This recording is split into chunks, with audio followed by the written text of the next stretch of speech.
চলো আজ তোমাদেরকে একটা নতুন জায়গার সাথে পরিচয় করাই। জায়গাটা নতুন বলতে যারা আমাদের বারুইপুর, সোনারপুর, সুভাষগ্রাম চত্বরে থাকো তারা সবাই সাউথ গড়িয়া, কাটাখাল বা কাঠপোলটাকে মানে এই নামগুলোতে এরা চিনে থাকো।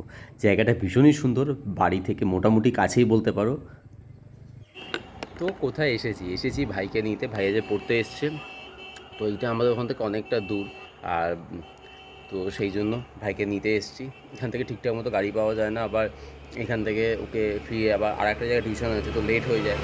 বাইরে যাবে, খাবে, তো লেট হয়ে যাবে। ওই জন্য আমি নিয়ে আসলে কী হয়, ওখানে অটো পাওয়াটাও খুব ডিফিকাল্ট হয়, অনেকক্ষণ পর পর এখানে অটো পাওয়া যায়। তো সেই জন্য আমরা নিজে আসাটা বেস্ট। তো এখন ওয়েট করছি, চলো ভাই আসুক, তারপর ওকে নিয়ে বাড়ি যাবো। অ্যান্ড কেমন লাগছে টি শার্টটা? তোমরা আমাকে অনেকে বলে যে দাদা তুমি টুপি কেন পরো, তো আর টুপি আর নেই। তো আমি টুপি পরা খুব একটা লাইক করি না।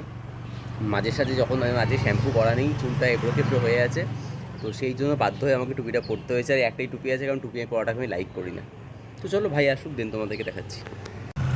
দেখো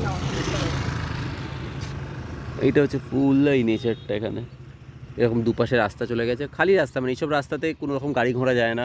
ওই পাশে একটা রাস্তা আছে, এরকম বড় একটা খাল আছে এখানে। অ্যান্ড এইখানে অনেক দূর অব্দি রাস্তা দিয়ে যাওয়া যায়, ফাঁকা জায়গা। তোমরা চাইলে আসতে পারো, তোমাদের বাড়ির সবাইকে নিয়ে, স্পেশাল কাউকে নিয়ে ভিডিও বানাও, ঘোরো। আর একজন দেখো মানে কেত মারছে ফটো তুলে দেওয়ার জন্য।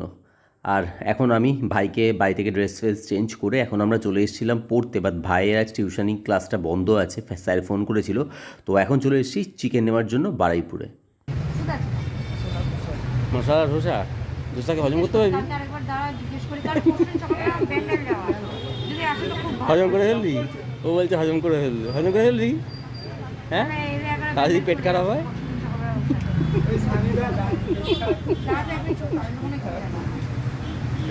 ও দেখ রাত থেকে খাওয়াচ্ছে, আমি তাই নয় কিন্তু, ঠিক আছে ও খাওয়াচ্ছে। ধোসা 7 এই দোকানটা তোমরা আগেও দেখেছো আমার ভিডিওতে, একদম হরহরিতলা। দেখো এটা হচ্ছে হরহরিতলার মোড়, আর এই মোড় থেকে 2-3টে দোকান পরেই ধোসা 7। এটা আমার জিমের একটা ভাইয়ের দোকান, ভীষণ টেস্টি দই বড়া, ধোসা, ইডলি খাওয়ায়। তোমরা কিন্তু এসে অনায়াসে খেতে পারো। প্যান্ট হলুদ হয়ে যাবে না তো? না না, খেয়ে নেবে। কেমন হয়েছে দেখ? ভালো হয়েছে, দেখে তো ভালোই লাগছে। ধোসাটা খা, গরম গরম ভালো লাগছে, ভালো হয়েছে। আরও হেভি লাগে হ্যাঁ। বাবা খুব ভালো লেগেছিল, ঠিক আছে রাত হয়ে গেছে, নিয়ে গেলে বাবা এখন খাবে না। কেমন হয়েছে? ভালো। কেমন হয়েছে ফুটে রিভিউ দিবি না তুই? দেখ ভালো বলেছে, তোদের ধোসা ভালো হয়েছে বলেছে, ঠিকঠাক তো। ভাই নিয়েছে বাটার মশলা ধোসা, আর আমি নিয়েছি দই বড়া। আমার দই বড়া সেরা লাগে।